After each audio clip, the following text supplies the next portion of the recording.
Hello everyone, welcome back to my channel PS blog Shilpi. तो I hope आप सभी अच्छे होंगे और मैं भी अच्छी हूँ। आज के वीडियो में मैं बात करने वाली हूँ, ये भी थोड़ा सा विचित्र टॉपिक है। मैंने देखा पहले वीडियो में आप लोगों ने काफ़ी प्रेम और स्नेह दिखाया, तो उसी टॉपिक पर या उसी से रिलेटेड टॉपिक यानी कि प्रेगनेंसी से संबंधित ही टॉपिक पर बात करेंगे। मतलब प्रेगनेंसी के कंसीव होने से संबंधित ही मैं बात करूँगी। कैसे कंसीव हुआ, कौन सी जांच हुई, कौन सी मेडिसिन खाई जिससे मुझे कंसीव हुआ। हाँ, और मुझे टाइम इतना लग गया, जैसे कि मैंने बताया था कि पिछली वीडियो में मुझे टाइम इतना क्यों लग गया, कैसे लग गया, और ऐसा क्या सोचा कि हमने हाँ टाइम लग गया और समय निकलता चला गया। तो चलिए, और जैसा यार हालांकि वीडियो बहुत शॉर्ट लिस्टेड है, लेकिन फिर भी उसमें बहुत सारी चीज़ें हैं। लेकिन फिर भी उसमें बहुत सारी चीज़ें छोड़ भी देंगी क्योंकि वीडियो बड़ा हो जाता है ना, तो दिक्कत होती है। जांच हुई थी, हाँ, और मतलब उसमें ये था कि ओवुलेशन का देखा जाता है, जैसे पीरियड होने के बाद, हाँ, कितने दिन बाद, 11वें दिन से, पीरियड के बाद 11वें दिन से, कभी तीसरे दिन से भी कोई बुलाते, तीसरे चौथे दिन से बुलाते हैं। लेकिन मेरा जो ओवुलेशन का ट्रैक कर मतलब किया था उन्होंने, तो 11वें दिन से, तो पीरियड की 11 दिन हो जाए यानी 10 दिन कंप्लीट होंगे, 11वें दिन जाना था। तो उसी में यूसीजी जांच हुई थी।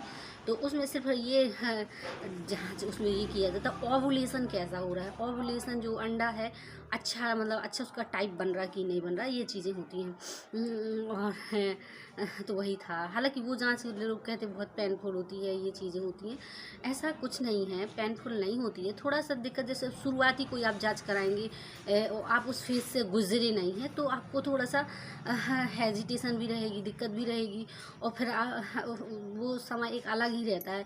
जैसे जैसे समय बढ़ता जाता है ना, तो फिर उसे वो कहते हैं अपने अपने भविष्य के प्रति ध्यान हमारा ज़्यादा जाता है, ना कि हम अपना कह सकते हैं एक शर्म जैसी कह सकते हैं, या जैसे लज्जा भी बोलते हैं।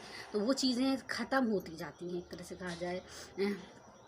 तो ऐसे ही हो जाता। तो बस फिर वो चीज़ें मैं फिर, हालांकि लेडीज़ पर्सन ही रहती हैं, जेंट्स पर्सन नहीं रहते हैं। अब यही तो अच्छा है, कम से कम आजकल लेडीज़ भी आगे बढ़ने लगी हैं। तो ये चीज़ें हो जाती कि हमें जो गायनोलॉजिस्ट हैं और चीज़ें हैं, मतलब हर चीज़ें आसानी से अवेलेबल हो जाती हैं। और पहले की डिलीवरी, पहले की समस्याएँ, जैसे आप लोग जानते हैं काफ़ी चीज़ें होती थी लेडीज़ों से संबंधित, तो वो जेंट्स भी ही देखते थे। तो वो चीज़ें उतना बहुत सारी वो चीज़ें सही नहीं थी। अब लेकिन अब कुछ अलग ही समय है। अब हर चीज़ में जहाँ लेडीज़ ना हो ऐसी जगह तो कहीं होती नहीं है। और लेडीज़ तो गायनोलॉजिस्ट में तो ये है कि सब कोई लेडीज़ को ही प्रायोरिटी देता है कि जेंट्स लेडीज़ पर्सन होना चाहिए, लेडीज़ की ही जांच करे, लेडीज़ को ही देखे और सारी चीज़ें स्क्रीन पर। अल्ट्रासाउंड तो ऐसा जो एक मतलब बच्ची का फिर 3 ट्राइमेस्टर 3 मंथ निकल जाते हैं, फिर तो ऐसा कि ऊपर से ही अल्ट्रासाउंड पेट में वो होता है, तो कोई दिक्कत नहीं रहती उसमें। तो सबसे पहले यही बात कर लेते हैं। तो शुभ्रा के यहाँ भेजा गया, Shubhra health and maternity clinic, Maharajganj intermediate college के पास, सिविल एंड महाराजगंज। शुभ्रा का है मालूम नहीं, कौन सा है शुभ्रा अल्ट्रासाउंड। ये जो है तो ये पहले वाला है शुभ्रा का, हाँ। और फिर ये दूसरा वाला, मतलब ये है ओवुलेशन, देखते हैं कि ओवुलेशन किस तरीके का था।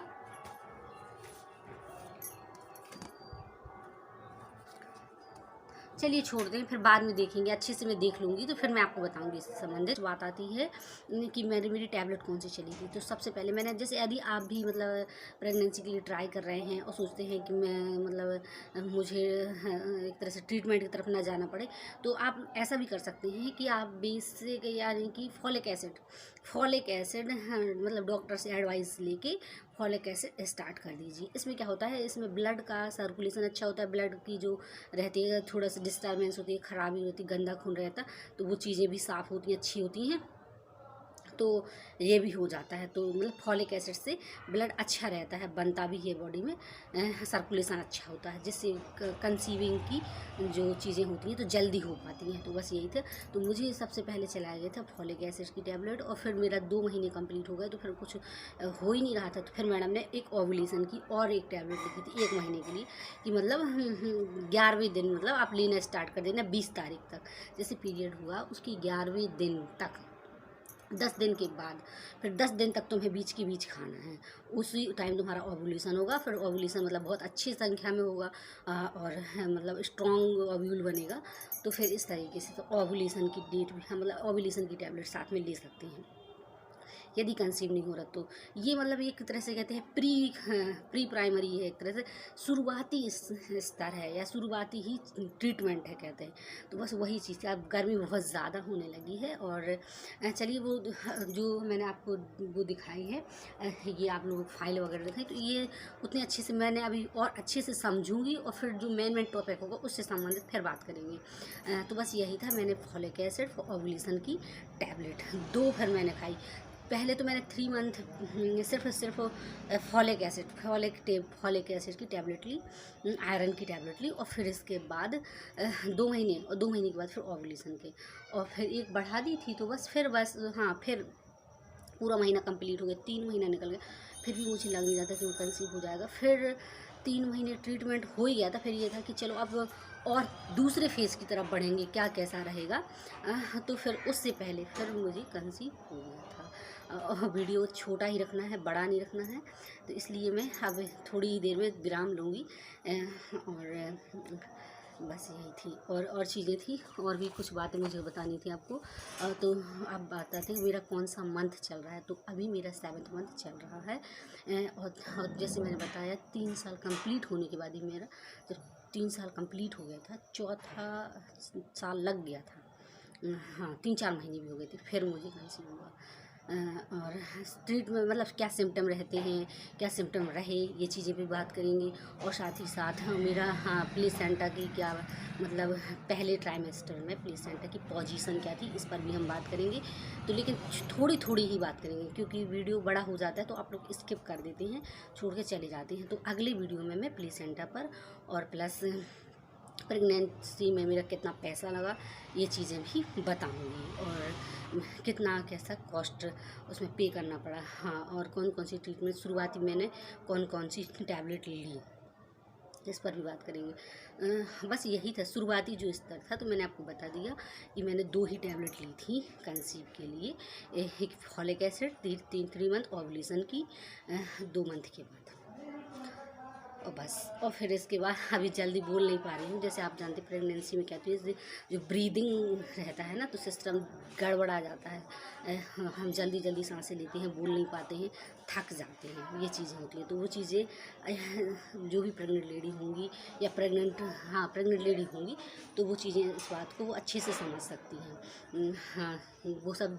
बीपी से संबंधित कोई चीज़ें रहती हैं, और ब्रीदिंग का भी मेंटेनेंस बिगड़ जाता है।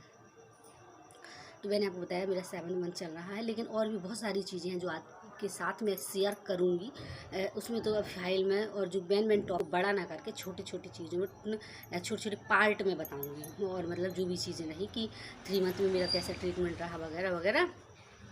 और प्लेसेंटा की पोजीशन मेरा 3rd मतलब सब फर्स्ट टाइमेस्टर का जो था, तो उसमें प्लेसेंटा मेरा इंटीरियर था। हाँ, और कैसा क्या था, तो वो लो लाइन इंटीरियर था, इस तरीके का था। चलिए फाइल दिखाऊंगी, तब आप लोगों का भी थोड़ा बिलीफ सिस्टम मजबूत होगा, और देखने में भी जो चीज़ हम देखते हैं समझते हैं, तो वो चीज़ें भी हमें ज़्यादा समझ में आती हैं।